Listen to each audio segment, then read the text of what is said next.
गुरुरात्मेति मूर्तिभेदविभागिने व्योमवद्व्याप्तदेहाय दक्षिणामूर्तये नमः। ॐ शान्तिः शान्तिः शान्तिः।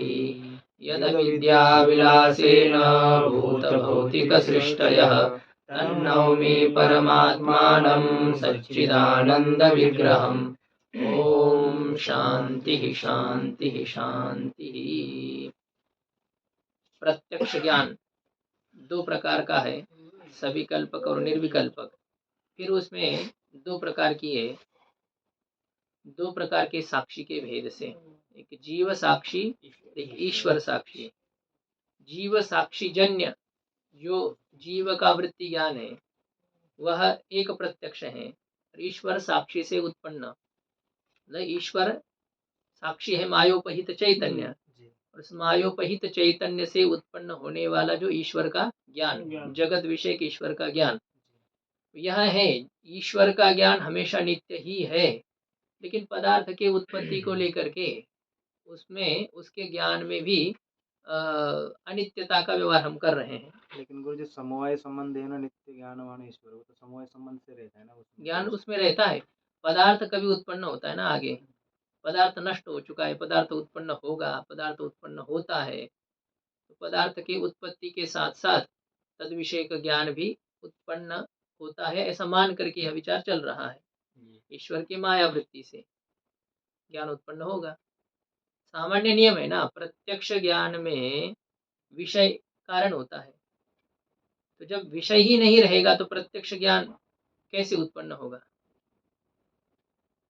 तो इसलिए क्या होता है, यहाँ पर ऐसा एक माना जा रहा है कि ईश्वर का ज्ञान भी जन्य है, ईश्वर को भी ज्ञान होता है, उत्पन्न होता है। तो ईश्वर के साक्षी से उत्पन्न होने वाला प्रत्यक्ष ज्ञान और जीव के साक्षी से उत्पन्न होने वाला प्रत्यक्ष ज्ञान, ऐसे दो प्रकार के प्रत्यक्ष ज्ञान है, ऐसा ये है। समवाय संबंध है, नित्य ज्ञानवान, ये वेदांत कहते नहीं।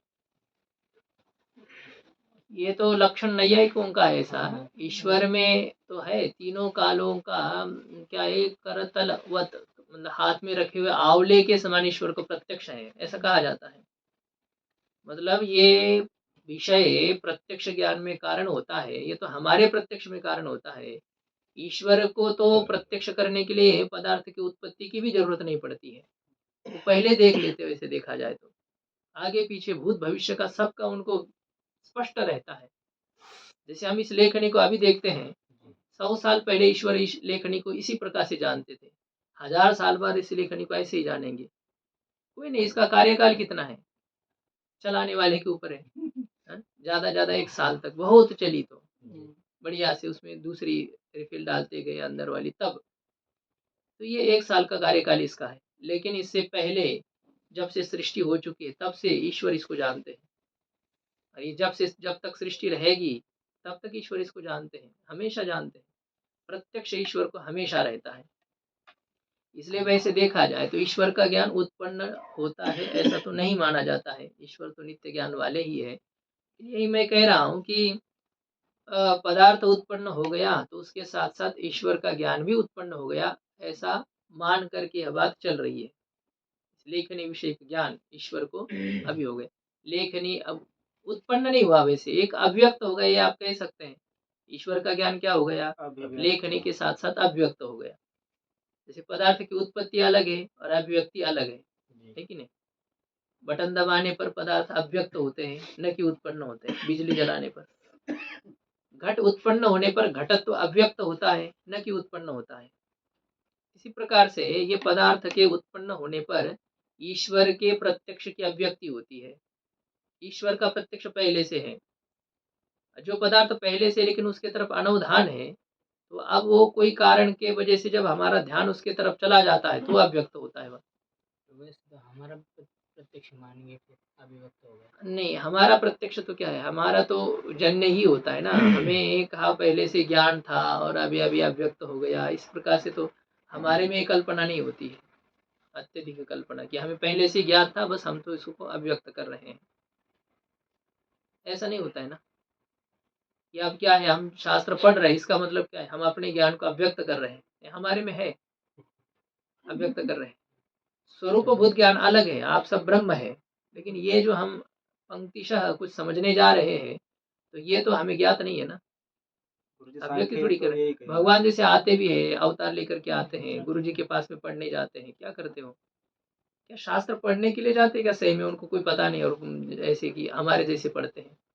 वो केवल एक नाटक उनका होता है, वो केवल मान लो ज्ञान को प्रकट जैसे कर रहे हैं, उनको पढ़ना नहीं है। कौन है 66-63 दिन में सब चारों वेद, 6 शास्त्र और सब कलाएं सब अवगत करने वाले? कौन कौन कर सकता है ये सब? ये सभी जो होता है, ये ईश्वर का जो ज्ञान होता है वो अलग है, और हमारा ज्ञान में इतना सब ये नहीं कर सकते, अतिरेक नहीं। हम सब जानते हैं, खाली उसको खोलना पड़ता है, यह नहीं है। सांख्य तो यही कहेगा ना गुरुजी। हाँ, सब वहाँ पर उनके यहाँ तो सब अव्यक्त ही होता है, पदार्थ जो होते हैं वो पहले से ही रहते हैं, केवल उनको प्रकट किया जाता है, ऐसा उनका कहना है। लेकिन ये अतिशयोक्ति होती है, हम जानते हैं, केवल अव्यक्त करते हैं हमारे ज्ञान को, यह बात कहना समुचित नहीं बनता है। ईश्वर के लिए ठीक है, ईश्वर तो है ही, ईश्वर को सब पदार्थ विषय ज्ञान रहता ही है। लेकिन पदार्थ के उत्पत्ति के साथ साथ यदि हम ईश्वर के प्रत्यक्ष की अव्यक्ति मान लेंगे, तो ईश्वर साक्षीजन्य वह अव्यक्ति है, ऐसा स्वीकार किया जाएगा। अब इसके ऊपर विचार और होगा, यदि वो उसके ऊपर प्रकाश डालेंगे तो ग्रंथकार, ईश्वर साक्षीजन्य ज्ञान को आपने अनित्य कैसे कहा? जी टीकाकार, यहाँ के जो टीकाकार है, उन्होंने तो अपना चालाकी से अपने को संभाल लिया है कि उन्होंने यह कह दिया कि साक्षी का मतलब साक्षीजन्य नहीं है, साक्षी ही ज्ञान है। जीव साक्षी स्वरूप ज्ञान और ईश्वर साक्षी स्वरूप ज्ञान। इसलिए क्या है, यहाँ पर जन्यता का कोई मतलब नहीं है, न ईश्वर साक्षी उत्पन्न होने का प्रसंग है, न ये जीव साक्षी के उत्पत्ति का प्रसंग है। लेकिन शिखामणि टीकाकार ने जो साक्षी जन्य ऐसा अर्थ कर दिया है, तो हमारे तो ज्ञान में कोई आपत्ति नहीं है, फिर भी हमारा ज्ञान अनित्य है जीवों का, लेकिन ईश्वर का जो ज्ञान है वह साक्षीजन्य कैसे? यह एक आपत्ति आ जाएगी टीकाकार के ऊपर, यह होता है। तो मैंने आपको उसका समाधान करने का प्रयास किया कि वो ईश्वर का ज्ञान उत्पन्न नहीं, ईश्वर का ज्ञान प्रकट होगा, पदार्थ उत्पन्न होते ही तद विषय ईश्वर का प्रत्यक्ष अभिव्यक्त हो जाएगा, ऐसा है। और वैसे यह भी कहना एक अतिशय ही हो रहा है, अतिशयोक्ति हो रही है कि ईश्वर का ज्ञान अव्यक्त होगा पदार्थ के उत्पत्ति के साथ, और नहीं तो ईश्वर को उस पदार्थ विषयक प्रत्यक्ष अव्यक्त नहीं था, यह बात आ जाएगी ना जी कि हम कल्पना कर रहे हैं, बस इतना ही है। नहीं तो ईश्वर को क्या है, आगे के हजारों साल का ज्ञान ईश्वर को प्रत्यक्ष है, अव्यक्त है, क्यों नहीं है, हमें समझ रहे हैं इसे। क्योंकि जब ग्रंथकार इस प्रकार से लिख रहे हैं तो हम उसकी व्याख्या कर रहे हैं। ईश्वर का ज्ञान भी माया वृत्ति से उत्पन्न होता है, जैसा हमारे अंतःकरण वृत्ति से उत्पन्न होता है। बात इतनी होती है कि हमारे अंतःकरण वृत्ति के जो अंदर के विषय होते हैं, वो उत्पत्ति के साथ ही हमें ज्ञात रहते हैं। जी सुख उत्पन्न हो गया उसी क्षण हमें ज्ञात है, अज्ञात हमारे सुख दुख आदि नहीं होते हैं। ऐसे ही दुनिया का कोई भी पदार्थ, सूक्ष्म से सूक्ष्मतम और महत से महत्तम पदार्थ भी हो, वह ईश्वर को कभी अज्ञात नहीं रहता। यदि वो है तो ईश्वर को हमेशा ज्ञात ही है, अज्ञात कभी नहीं है। तो इसलिए जब पदार्थ नहीं रहा या पदार्थ जब उत्पन्न होगा, तो उस पदार्थ विषयक ज्ञान के बारे में हम ये कल्पना कर सकते हैं कि ईश्वर का प्रत्यक्ष अव्यक्त होता है, ईश्वर के प्रत्यक्ष की अभिव्यक्ति होती है वो पदार्थ उत्पन्न होने पर। ऐसा मान करके विचार चल रहा है, फिर आगे और कुछ रास्ता दिखाई देगा तो जरूर खिसक लेंगे उस रास्ते से। अभी चलते हैं। तो जीव साक्ष्य और ईश्वर साक्षी, ये प्रत्यक्ष में दो प्रकार की है। जी तो अभी जीव किसे कहते हैं, साक्षी किसे कहते हैं, यह विचार हो गया। जी गुरुजी, कल हमने जीव का अर्थ अंतःकरण अवच्छिन्न चैतन्य का अर्थ किया अंतःकरण विशिष्ट चैतन्य। ठीक, लेकिन ये धर्म यस्य अवच्छेदक सत धर्मावच्छिन्न, ऐसा करेंगे तो ये अवच्छिन्न का अर्थ विशिष्ट कैसे होगा? क्योंकि पृथ्वीत्व अवच्छिन्न पृथ्वी जब होती है तो उसको विशिष्ट नहीं कहते ना, हम अवच्छेदक ही रहता है वो। क्यों? अब पृथ्वी तो विशिष्ट पृथ्वी नहीं है, विशिष्ट शब्द का प्रयोग कहाँ करते हो वहाँ? क्यों अवच्छेदक ही। ऐसा कोई बात थोड़ी है। करने नहीं वह किया नहीं, इसका अर्थ ये नहीं कर सकते, ये कहा है क्या? इस प्रकार का प्रयोग नहीं हो सकता है। गोत्व विशिष्ट गो, घटत्व विशिष्ट घट, घटत्व विशिष्ट घट कह सकते हैं। लेकिन घट का अवच्छेदक घटत्व है, इसलिए घटत्व अवच्छिन्न घट हो जाएगा ना। हाँ, तो क्या घटत्व विशिष्ट नहीं है? अवच्छिन्न शब्द का अर्थ आपको बोला था विशिष्ट भी होता है और उपहित भी होता है। घटत्व घट के साथ है हमेशा। घटत्व घट का विशेषण होने में क्या आपत्ति है? लक्षण घटाइए ना। घटत्व घट में संबद्ध है कि नहीं? घटत्व घट में संबद्ध है, और घटत्व घट को अन्य पदार्थों से पृथक करता है कि नहीं? व्यावर्तक है। तो कार्यान्वयित्वे सति व्यावर्तकत्वम, ये जो विशेषण का लक्षण है, ये घटत्व में नहीं घट रहा है, घट रहा है ना। और वो उसके स्वरूप में प्रविष्ट भी है, ऐसा एक हो रहा है। प्रविष्ट इसलिए कि हम घटत्व को अलग करके थोड़ी देख सकते हैं, इसलिए क्या है, वो पृथक नहीं है ना। घटत्व घट से पृथक नहीं है, घट के स्वरूप में ही प्रविष्ट है घटत्व, ऐसा मान करके। यद्यपि घटत्व जाति है, घट व्यक्ति है। जैसे हमने पहले कल भी विचार किया कि पुष्प और गंध, इसमें क्या है, पृथकत्व है, भिन्नत्व है, लेकिन पृथकत्व नहीं है। लेकिन वहाँ पृथकत्व न होने पर भी वह विशिष्टता का प्रयोग होता है, विशिष्टता का प्रयोग होता है कि गंध विशिष्ट पुष्प, ये पुष्प कैसा है? गंध से विशिष्ट है, घटत्व से विशिष्ट है, दंड से विशिष्ट पुरुष है, ऐसा हम कहते हैं। दंड से विशिष्ट पुरुष, इसका मतलब क्या है? दंड पुरुष के स्वरूप में प्रविष्ट हो गया क्या? तो स्वरूप में प्रवेश की बात नहीं है, इसलिए यहाँ पर कह भी रहे कि जिसका परिच्छेद करना है उससे संबद्ध होना चाहिए, ये नहीं कि उसमें वो तादात्म्यपन्न हो। जो विशेषण हो वो विशिष्ट के साथ तादात्म्य से युक्त हो, ऐसा नहीं, क्योंकि विशेषण सभी हमेशा साथ में रहने वाले नहीं होते हैं, कोई अस्थायी भी विशेषण होते हैं। अरे वो धोती वाले महात्मा को बुलाओ, धोती वाला महात्मा क्या हमेशा धोती रहेगी क्या उसकी? नहीं रहती ना। पहले धोती नहीं थी, आगे भी नहीं रहेगी, और अभी भी ऐसा कहा जाता है कि जिसमें उसकी धोती नहीं रहती है, फिर भी वो विशेषण तो उसका हो जाता है। तो गुरु जी, दंडी पुरुष ये जो ज्ञान है, इसमें भी कहना पड़ेगा दंडावच्छिन्न पुरुष। कोई बात नहीं, कहो ना, दंडावच्छिन्न पुरुष अथवा दंड विशिष्ट पुरुष, बात वही होती है। तो उसमें वो संबद्ध है, यह है। दंड पुरुष के स्वरूप में प्रविष्ट नहीं है, लेकिन दंड पुरुष से संबद्ध है, ऐसा है। जब तक संबद्ध है तभी तक वो विशेषण है, संबद्धता नहीं है तो विशेषण नहीं है, ऐसे यह है। ये कर्ण शष्कुली श्रोत्र में प्रविष्ट नहीं है। अब ऐसे संबंध ही जोड़ना है तो आपको यहाँ भी संबंध जुड़ जाएगा, लेकिन वो नहीं है, उसके ऊपर विवक्षा हमें नहीं करनी है। ये दोना है ना, इसका अंदर के आकाश के साथ संबंध नहीं है क्या? संयोग संबंध है। ये एक पृथ्वी है और इसके अंदर आकाश है, आकाश और पृथ्वी का कौन सा संबंध होगा? संयोग संबंध हो गया। तो उस श्रोत्र के साथ ये कर्ण शष्कुली भी संबद्ध हो गई, लेकिन नहीं, ऐसा हो रहा है। लेकिन वहाँ ये है कि श्रोत्र हम जिसे कह रहे हैं, तो श्रोत्र कहने पर ये नहीं कि ये बाहर का दोना, ये तो ज्ञापक है, उसका चिन्ह है। इससे पता चलता है कि हाँ यहाँ पर कोई रहने का स्थान है, किसी के नाम किसी का लिखा हुआ है तो क्या निश्चित होता है, हाँ ये अमुक व्यक्ति यहाँ रहते हैं। क्या वो पार्टी व्यक्ति है जो लगी हुई है वहां पर सामने? तो ऐसे ये क्या है, ये जो बाहर के गोलक आपको दिखाई दे रहे हैं, तो ये सब उन इंद्रियों के ज्ञापक हैं, उनका एक एड्रेस है, आप संपर्क है तो ये यहाँ है। कान कहाँ है तो यहाँ है, यहाँ कहीं रहता है कान, नाक यहाँ कहीं रहता है, चक्षु यहाँ कहीं है अंदर, ऐसे ही होता है। तो ये सब उसको आप यदि कहा जाए तो सब उपाधियां ही है, वैसे देखा जाए तो। ये नासिका इतनी की इतनी, ये पूरी थोड़ी ये है घ्राण इंद्रिय है, इसमें घ्राण इंद्रिय रहता है ना, तो ये तो इंद्रिय से बाहर ही है। इंद्रिय से ये क्या है, सभी गोलक बाहर ही है ना, तो इसलिए इन सबको भी आप वैसे देखा जाए तो उपाधि कह सकते हैं, ये भी उपाधि होती है।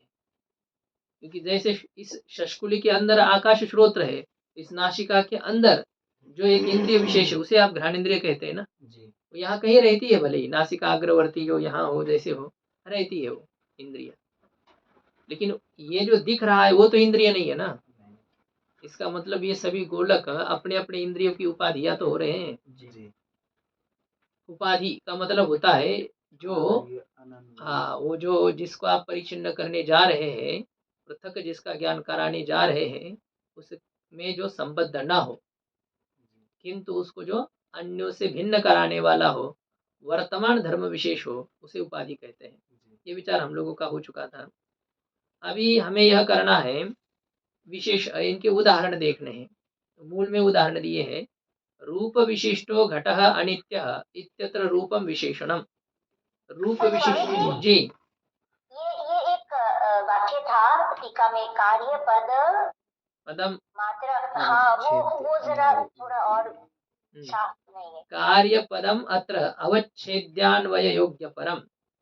कार्यान्वयी इस लक्षण में जो कार्य पद है उसका अर्थ, अब ऐसे कार्य पद क्या, ये कार्यान्वयी पद का अर्थ कर रहे हैं, ये आपको बोला था कल।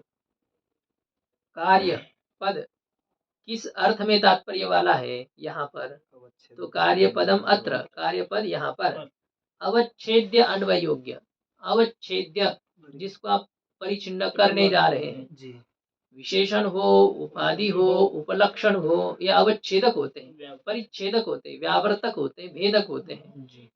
अब इनके द्वारा जिसको पृथक किया जाएगा उसे क्या कहेंगे, अवच्छेद्य कहेंगे, परिच्छेद्य कहेंगे, भेद्य कहेंगे। जी तो जैसे घट को हम अन्यों से पृथक करने जा रहे हैं, जी सजातीय से हो चाहे विजातीय पदार्थों से, जब हम घट को पृथक करने जा रहे हैं तो घट है अवच्छेद्य। जी घट अवच्छेद्य, और अवच्छेद्य जो घट उसके साथ अन्वय योग्य, उसके साथ संबंध योग्य जो हो, जी तो उसे कहेंगे कार्यान्वयी। जी अवच्छेद्य में अन्वय योग्य, अन्वय से योग्य अन्वय योग्य, अवच्छेद्य अन्वय योग्य, अवच्छेद्यान्वय योग्य, परिच्छेद्य घटादि से संबंध योग्य में परम तात्पर्यम यस्य कार्यपदस्य तत्कार्यपदम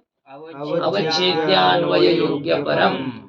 परिच्छिन्न करने योग्य घटादि में संबंध के योग्य में तात्पर्य वाला यहाँ का कार्यपद है। तो विशेषण हो, विशेषण की बात है, विशेषण ही क्या होता है, परिच्छेद्य के साथ संबंध के योग्य होता है।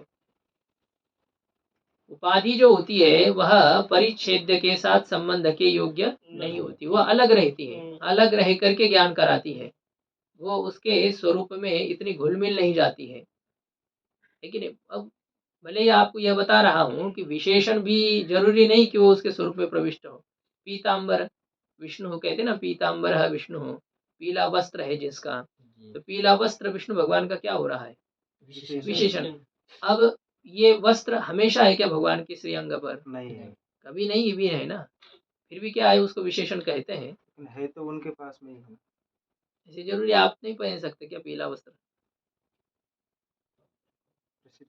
हाँ? प्रसिद्धि क्या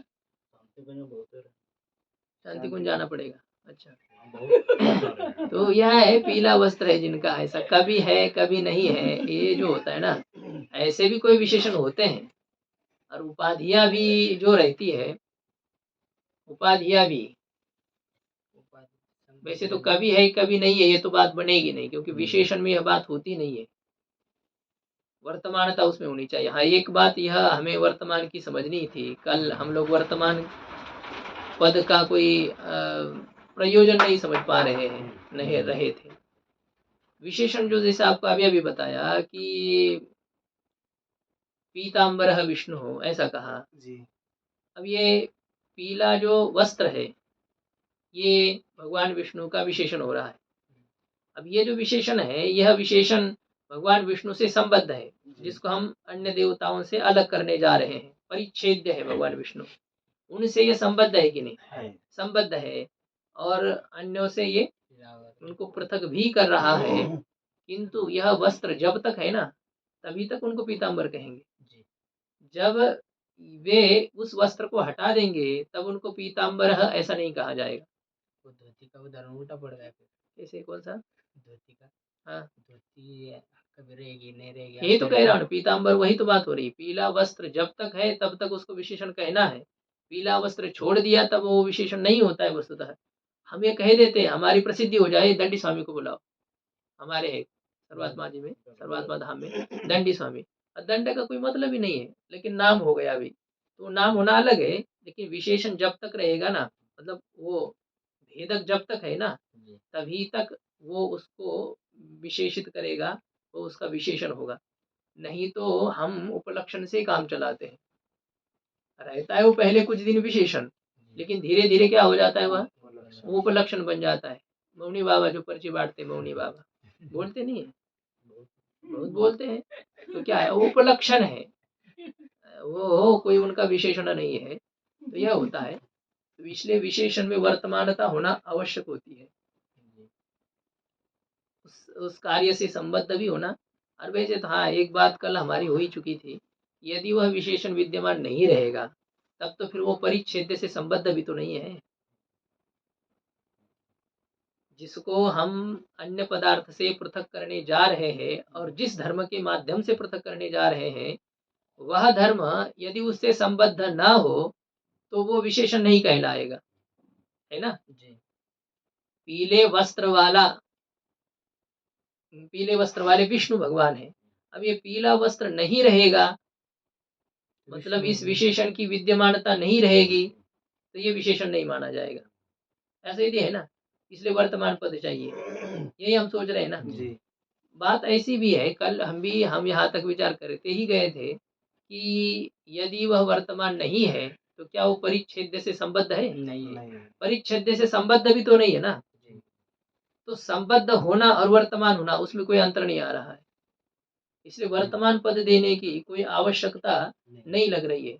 और जो वर्तमान पद आ रहा है, संबद्ध परिच्छेद से संबद्ध यदि हो तो वो जरूर वर्तमान रहता ही है, इसलिए लक्षण में वर्तमान पद दे तो कोई आपत्ति नहीं है, लेकिन देने की कोई जरूरत नहीं है। नहीं, इसलिए इसलिए उपाधि के ग्रंथकार ने इसमें वर्तमान विशेषण नहीं दिया, जी विशेषण के लक्षण में वर्तमान पद नहीं दिया, उपाधि के लक्षण में वर्तमान पद दे दिया, क्योंकि उपाधि परिच्छेद से संबद्ध नहीं रहती है।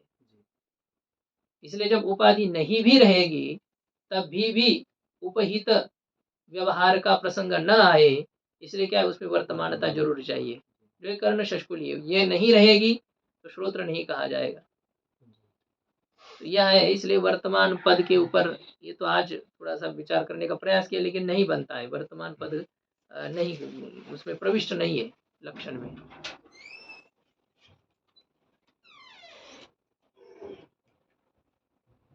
क्या उल्टी हो रही क्या?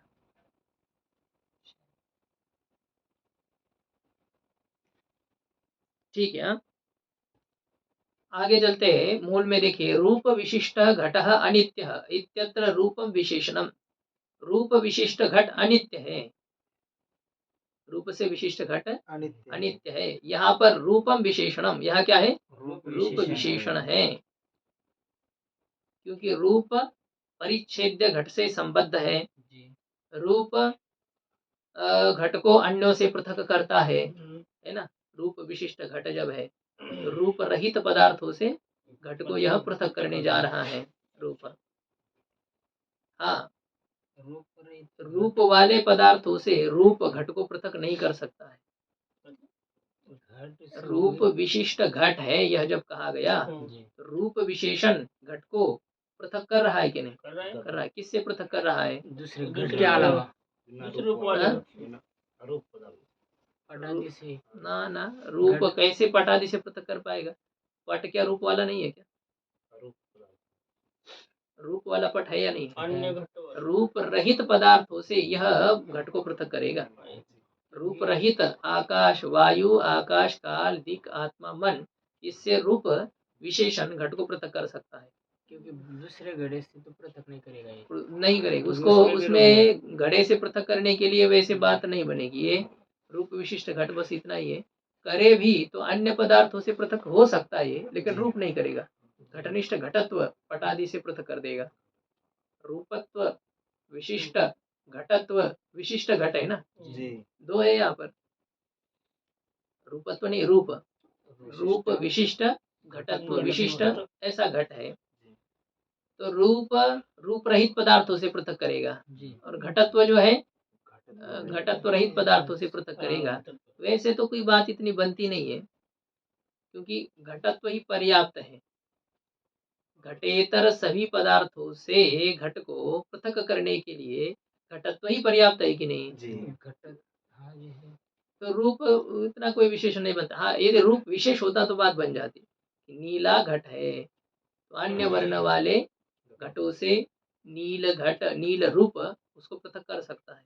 जी पीत रूप अन्य रंग वाले घटों से घट को पृथक कर सकता है। लेकिन यहाँ रूप शब्द का कोई इतना प्रयोजन नहीं लगता है रूप विशिष्ट घट कहते समय। जी दे दिया उदाहरण उन्होंने, लेकिन ये उतना ये नहीं है। रूप विशिष्ट घट अनित्य ऐसा कह दिया। रूप विशिष्ट घट क्या है, विशेषण का कोई मतलब ही नहीं समझ में आता है। घट अनित्य है और वो रूप वाला तो रहता ही रहता है। जी तो घट अनित्य, यहाँ विशेषण कोई दूसरा देते तो रूप विशेष का उदाहरण देते। नील विशिष्ट घट, रक्त विशिष्ट घट, पीत विशिष्ट घट अनित्य। यहाँ पर जो रूप विशेषण है ये यहाँ रूप विशेषण है ऐसा कह रहे हैं। यहाँ पर रूप क्या है, विशेषण है। घट से वो संबद्ध है, व्यावर्तक है, इसलिए ऐसा यह है।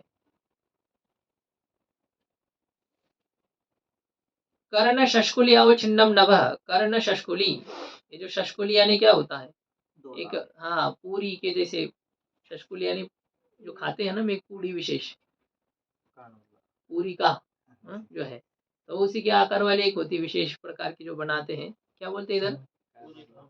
कनोला, कानोला क्या, जो उसमें भरते हैं दिवाली के समय भी रहता है वो एक। करंजी का है। हाँ जो हो ऐसा है, एक आकार वाला एक रहता है, मीठा रहता है, इधर बनता है बहुत, इधर भी आता है। गणेश यही भगवान खाए गणेश भगवान जी के समय बना। गणेश भगवान का तो नहीं, मोदक होता है। वो उसमें भी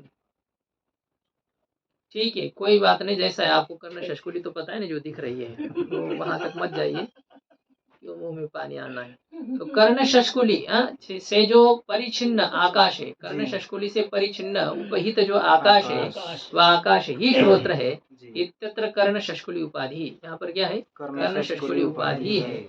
और अयमेव उपाधि नैयायिकैः परिचायक इति उच्यते। इस उपाधि को ही नैयायिकों के द्वारा परिचायक ऐसा कहा जाता है। ये परिचायक कहते हैं। अब वैसे तो ये शब्द परिचित नहीं लगता है, परिचायक शब्द नैयायिकों ने कहीं पर उपाधि को परिचायक कहा हो है। न्याय कोश में परिचायक का लक्षण तो दिया है। तद अघटकत्वे सति अर्थ विशेष ज्ञापकत्वम। तद अघटकत्वे सति अर्थ विशेष ज्ञापकत्वम, जो उसमें उसका घटक न हो लेकिन अर्थ विशेष का बोधन करने वाला हो। उन्होंने उदाहरण दिया है न्याय कोश में, शब्द गुणकम आकाशम। शब्द गुणकम आकाशम, यह आकाश का लक्षण है। इस आकाश के लक्षण में जो गुण पद आया, जी तो ये जो गुण है ये गुण परिचायक है ऐसा कहा उन्होंने, क्योंकि गुण आकाश में प्रविष्ट नहीं है और विशेष अर्थ का बोधन कर रहा है। अर्थ विशेष का ज्ञापक है शब्द रूपी जो गुण, शब्द द्रव्य नहीं है, शब्द एक गुण है। एक अर्थ विशेष का बोधन तो हो रहा है, लेकिन वह लक्षण में प्रविष्ट नहीं है। वैसे क्या कहते हैं, आकाश के में प्रविष्ट नहीं है जी गुण। ये गुण जो है वो आकाश में प्रविष्ट नहीं है। इस प्रकार से उन्होंने कहा है वो कि गुण यहाँ पर परिचायक है। जो लक्षण है, इस लक्षण में जो गुण है वह क्या है, परिचायक है। तो ये इन्होंने कहा कि ये जो उपाधि, उस उपाधि को नैयायिक परिचायक ऐसा कहते हैं। तो वेदांती उस गुण को ही उपाधि कहेंगे। हाँ, जब ये है ऐसा तो उन्होंने तो उनका उदाहरण यहाँ पर तो कर्ण शष्कुली को हम उपाधि कहते हैं, नैयायिक उसको परिचायक कहेंगे। जी और ये कह सकते हैं कि नैयायिकों ने जिसको परिचायक कहा उसको हम उपाधि कहे, तो बात एक ही हो जाती है ना। इस दृष्टि से ऐसा समझ सकते हैं आप कि उपाधि है, गुण उपाधि है। शब्द जो है वो तो आकाश का विशेषण हो जाएगा, शब्द विशिष्ट है आकाश। जैसे रूप विशिष्ट घट है तो शायद शब्द आकाश का गुण है ना, शब्द से विशिष्ट आकाश होता है। शब्द आकाश का विशेषण है, लेकिन जो गुण आया उसमें, तो वह गुण आकाश का विशेषण नहीं है, वह आकाश की उपाधि है, परिचायक है आकाश की, आकाश का। ऐसा ही है। टीका में देखिए, रूपस्य कार्यान्वयित्वादि सत्पाद विशेषणत्वम, विशेष उदाहरणम आह। विशेषण का उदाहरण कहते हैं कि रूप विशिष्ट घट अनित्य। रूपस्य कार्यान्वयित्वादि सत्वाद, क्योंकि रूप में विशेषणत्व क्यों है? कार्यान्वयित्व आदि की विद्यमानता होने से, कार्य से संबद्ध होना, व्यावर्तक होना, ये रूप में विद्यमान होने से रूप में विशेषणत्व है। उपाधि उदाहरण माह, उपाधि के उदाहरण को कहते हैं कर्ण शष्कुल्या कार्य अनन्वयित्वादि सत्वत उपाधित्व। कर्ण शष्कुली जो है, जो दोना है कान का, तो वह कार्य से संबद्ध नहीं है, आकाश से वह संबद्ध नहीं है। इससे नहीं आपको सुनाई देता है। अंदर की इंद्रिय गड़बड़ हो ना, तो ये तो बाहर का वैसा कि वैसा रहेगा। बहरे लोग हैं ना बहुत सारे, क्या उनकी बाहर का आकार नहीं रहता? कान का रहता है, लेकिन सुनाई नहीं देता है, लेकिन वो आकाश वो नहीं, एक क्वालिटी का आकाश होता है। जो कोई पानी बैटरी में डालने पर बैटरी नहीं चलती है, अलग वाला जल होता है। वैसे ही है, ये सामान्य आकाश की बात नहीं है, एक विशेष आकाश है। बहरे के कान में आकाश नहीं रहता है क्या? हाँ, नहीं तो हथौड़ा छेनी से कर लेते उसको आकाश। तो उसमें वो आकाश नहीं, वो एक विशिष्ट आकाश, इंद्रिय स्वरूप जो आकाश होता है, तो वो उसमें कार्य कर नहीं है। नहीं है यह भी नहीं कह सकते, क्योंकि इंद्रिय तो रहना ही रहना है, लेकिन वो किसी कारण से उसका पहले से ही कार्य अवरुद्ध है, गड़बड़ उसमें आई है। नई नई चीज हम खरीदते हैं कभी कभी, और वो नई है और वो खराब है पूरी जी, बिल्कुल नहीं, बंद है, वो काफी दिन से पड़ी हुई थी और वह आपने खरीद करके लाई, देखा तो कुछ चल ही नहीं रही है, फिर वापस करनी पड़ती है कि नहीं? कई बार ऐसे होता ही है। कोई आपने ट्यूब आदि खरीदी, 5 रुपए वाले आदि कोई आता है, या हम लोगों ने ये लाया था, क्या कहते उसको, चिपकाने वाला, क्या कहते, फेविकॉल, 5 रुपए का फेविकॉल का जो कुछ है, वो ले आया, 2-3 लाया, तो उसमें एक जो था ना पूरा खाली खाली वो डिब्बी है ऐसी लगी हुई। तो वो पहले से ऐसा कहीं कहीं आ जाता है, ऊपर से ही कंपनी का ही वो होता है। तो ऐसे किसी किसी के कान, आँख और कोई कोई ऐसे ऐसे अन्य अन्य इंद्रिय कंपनी के ही रहते ऐसे। हाँ, क्या पूरा खाली है? हाँ, ऐसा खाली आते हैं किसी किसी के इंद्रियों में भी। बाहर का गोलक तो भरा है, जैसा कि वैसा बहुत सुंदर आँख है अंधे के, लेकिन दिखता नहीं है। बहुत सुंदर कान है बाहर के, लेकिन सुनाई नहीं देता है। ऐसा ये सब होता है, दिखाई देने के लिए खाली रहेंगे, हाथी के दांत जैसे। आज देखिए, आँख तो सुंदर नहीं दिखती, उसका वो अलग ही दिखता है। ये कह रहा हूँ मैं, बाहर का क्या वो उसमें सब बंद की बात नहीं ना, कहीं सब खुला भी रह सकता है, खुला भी कभी ऐसे सफेद सफेद रहता है, तो ऐसा वो ऐसा करता है, वो सीधा करना उसको बोलना, दिखता भले ही ना हो तो भी। अब वो देखने का प्रयास करता है ऐसा करके, वो ऐसे अंधे जब रहते ना, ऊपर ही उनकी वो जो अंदर वाली है ना, वो ऊपर ही घुमाते रहते हैं। क्यों घुमाते हो? नहीं भी दिखता है ना, तो फिर ऊपर घुमाने की क्या जरूरत है? लेकिन गुरुजी उनकी वृत्ति बाहर जाने में क्या दिक्कत है? क्योंकि यहाँ तो उसको ही हम प्रत्यक्ष कहते हैं कि अवैध होने के कारण से वृत्ति इंद्रिय का कैसे, कोई कहाँ मतलब से ही वृत्ति नहीं है। बाहर जाएगी? चक्षु दरवाजा से ही बंद है तो कैसे जाएगी? वो क्या है, वो बाहर खाली ये खुलने से थोड़ी दरवाजा खुला रहता है। उसे नहीं ना, आप ये देखो, ये इधर वाला दरवाजा खोल दो, बाहर ढीला दिखाई दे रहा है, लेकिन फिर भी आप बाहर निकल सकते हो क्या? जाली लगी हुई है ना बाहर से, तो वो आपको बाहर नहीं निकलने देती है। तो ऐसे ये है, ये जो बाहर, ये दो दो दरवाजे हैं यहाँ पर। आँख में क्या है, 2 दरवाजे हैं, एक ये बाहर वाला है ना, फिर इसको खोलने पर भी एक अंदर और एक दरवाजा रहता है, जो बंद होने पर नहीं निकलता है। एक जाली वाला दरवाजा और एक अंदर वाला दरवाजा, दो दरवाजे हैं। एक खुला होने पर भी दूसरा बंद होने से बाहर नहीं निकला जा सकता है। ठीक है, नीचे देखिए, कर्ण शष्कुली में कार्य संबद्धता का न होना इत्यादि की विद्यमानता होने से कर्ण शष्कुली में उपाधित्व है, कर्ण शष्कुली उपाधि है। स्वोक्त उपाधेः नैयायिकैः व्यवह्रियमानं संज्ञामाह। अब हमारे द्वारा कही गई जो उपाधि है, स्वेन उक्तः सोक्तः स च स उपाधिश्च सोक्त उपाधि तस्य। सोक्त उपाधि। हाँ, तो हमारे द्वारा कही गई उपाधि की संज्ञा को कहते हैं, उपाधि की जो संज्ञा, किनके द्वारा कही जाने वाली संज्ञा? नैयायिक। नैयायिकैहि व्यवह्रियमानम, नैयायिकों के द्वारा व्यवहार का विषयभूत, व्यवहार की जाने वाली ऐसी जो संज्ञा है उस संज्ञा को कहते हैं। वैसे तो व्यवह्रियमानम ऐसा नहीं होना चाहिए, व्यवह्रियमानम क्या लिखा है? मानम है ना। अच्छा, व्यवह्रियमानम संज्ञा, तो उनके द्वारा कही जाने वाली जो संज्ञा है उस संज्ञा को कहते हैं अयमेव उपाधि ही परिचायक इति उच्यते। प्रकृते च अंतःकरणस्य जड़तया विषय भासकत्वयोगेन विषय भासक चैतन्य उपाधित्वम, प्रकृति में अंतःकरण जड़ होने के कारण से।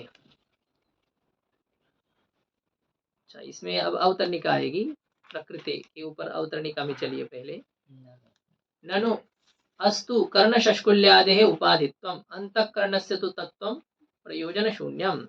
पूर्व पक्षी कहता ठीक है, कर्ण शष्कुली आदि में उपाधित्व भले ही हो जाए, आपको पता है कि ये सभी में आप ऐसे घटा सकते हैं, कर्ण शष्कुली भले ही है लेकिन ये सभी गोलक उपाधि ही है, ये सब ज्ञापक ही है, ये कोई विशेषण नहीं है, ये कोई स्वरूप में प्रविष्ट नहीं है। ऐसे ये सभी, इनके बिना इंद्रिय देख नहीं सकती, ये बात तो सही है, नहीं तो इन गोलकों की क्या जरूरत है, इसको हम हटा देंगे वैसे देखेंगे। ये नहीं, ये रहते हैं भले ही, इसकी जरूरत तो है, फिर भी वही नेत्रादिक इंद्रिय ऐसा नहीं है, नेत्रादिक इंद्रियों में इनका प्रवेश नहीं है।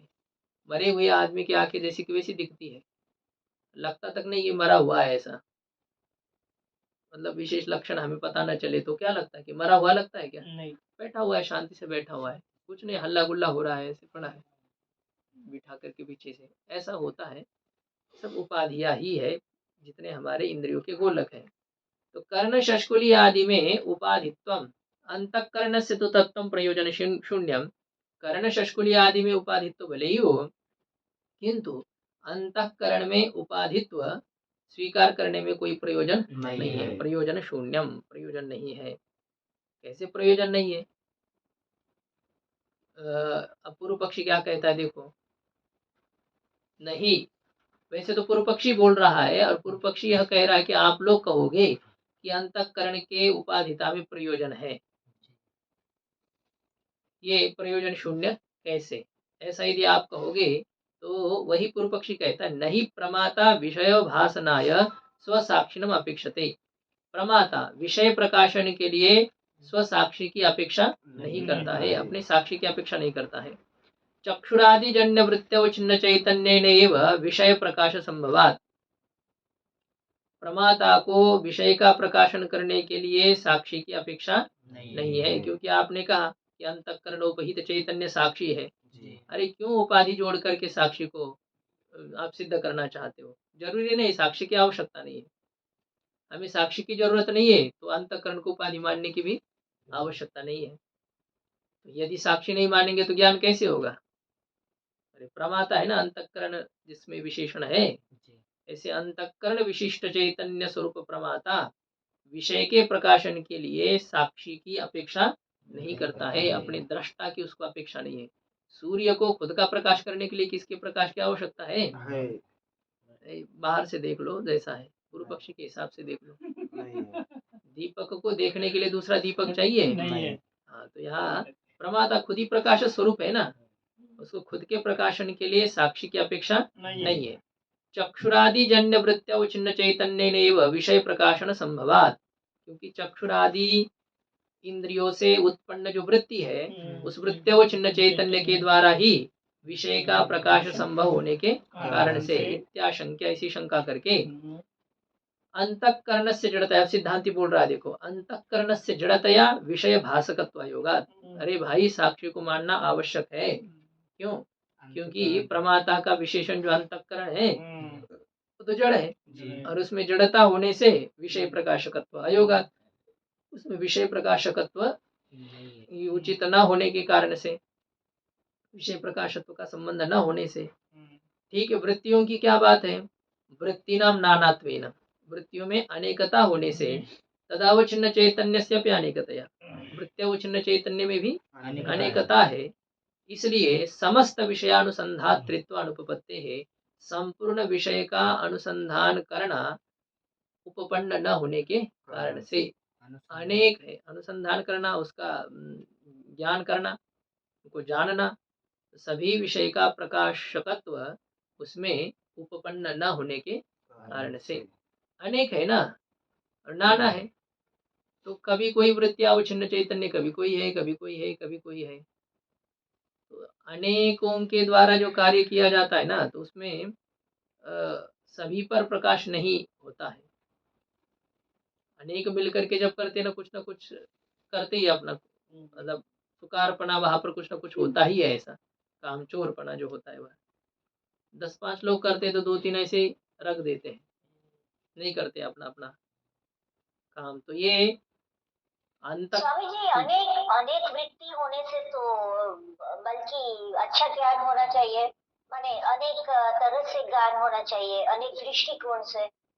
ये तो होता है। देखिए क्या होता है, जैसे आश्रम में एक विद्यार्थी हो ना, बढ़िया सेवा करता है, क्योंकि उसको पता है अभी करने वाला कोई नहीं है।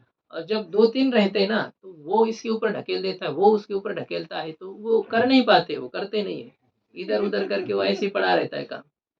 तो यदि हमें ये पता चला ना कि करना हमको ही है, तो हम पूरे मनोभाव से बहुत जल्दी पूरा कर देते हैं अपना काम। अकेला होने पर हम पूरे काम अच्छे से कर देते हैं और हमें कोई तकलीफ नहीं लगती है। लेकिन वही काम 10-5 लोग होने पर, कितना समय देने पर भी नहीं होता, ढंग से नहीं होता है।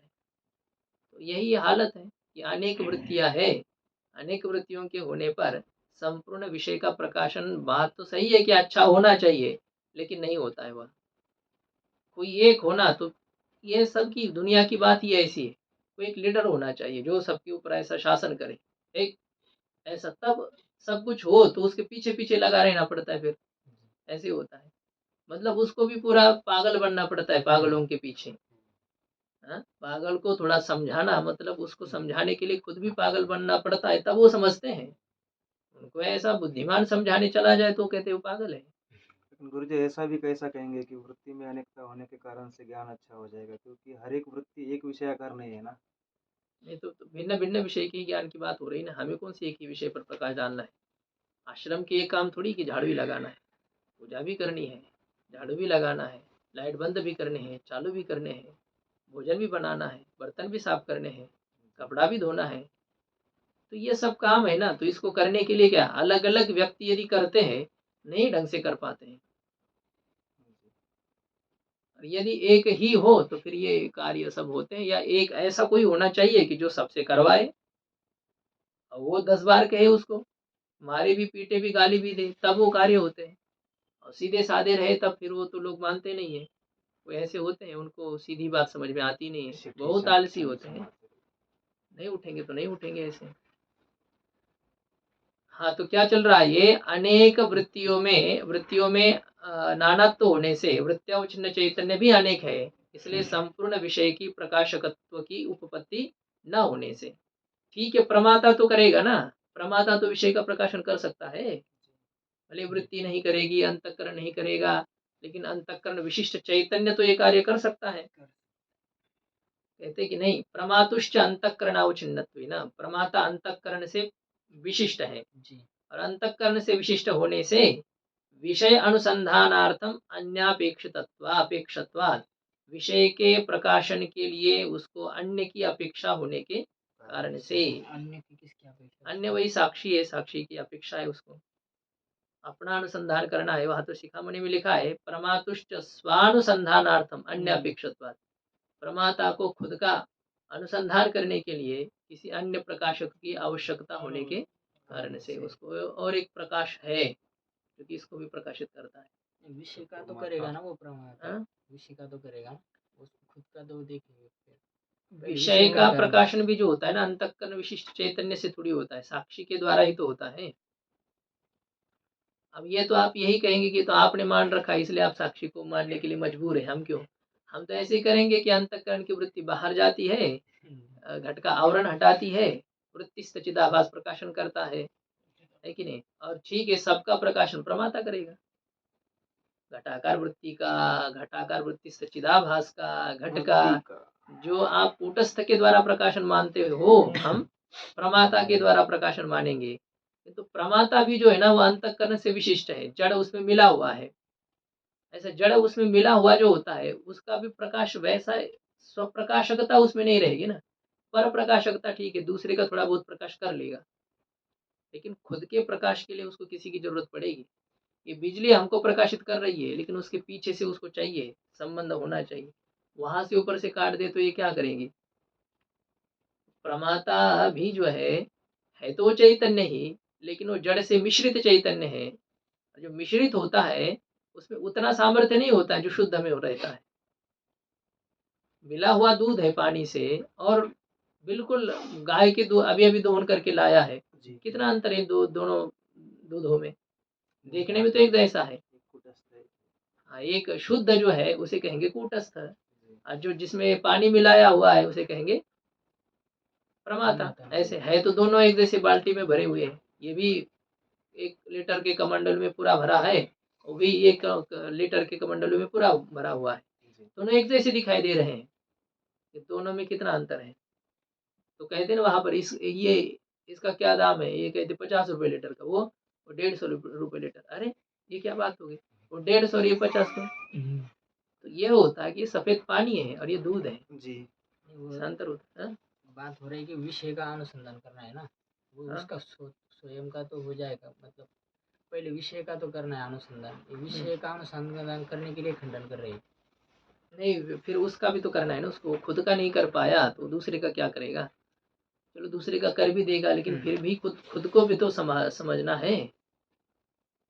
हम अपने आप को नहीं समझे, दूसरे को क्या समझ पाएंगे।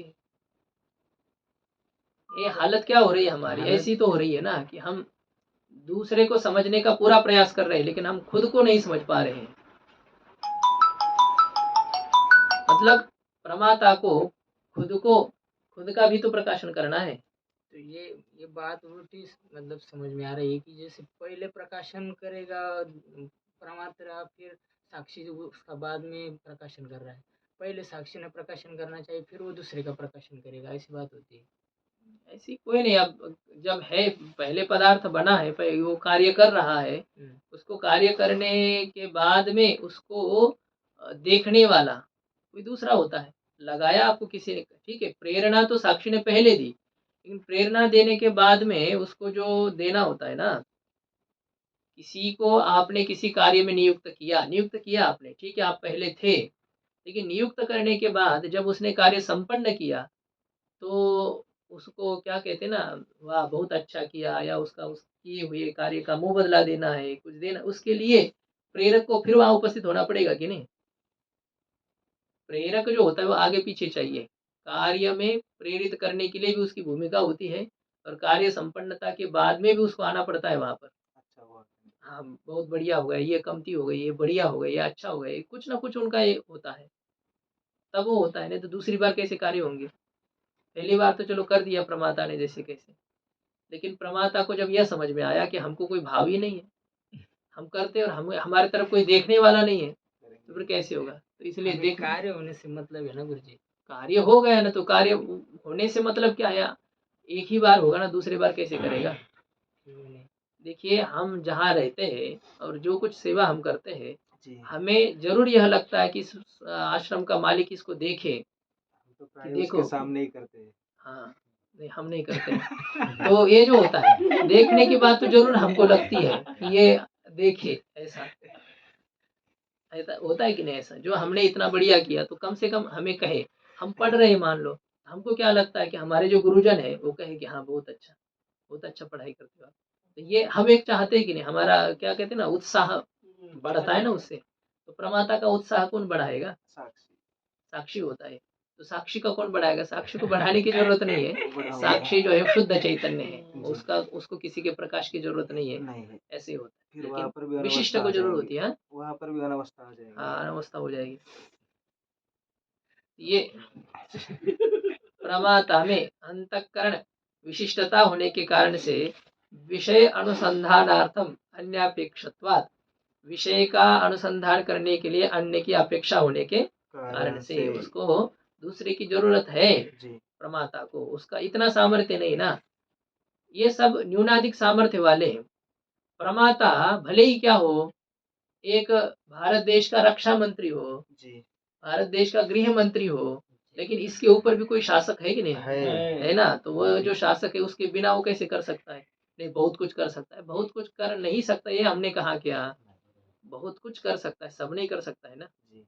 कोई चीज़ें ऐसी जो होती है उसको अपने लीडर से अनुमति लेनी पड़ती है। वो आपको भले ही नहीं दिखाई दिया कि उसने अनुमति ली या नहीं ली, लेकिन वो होता है।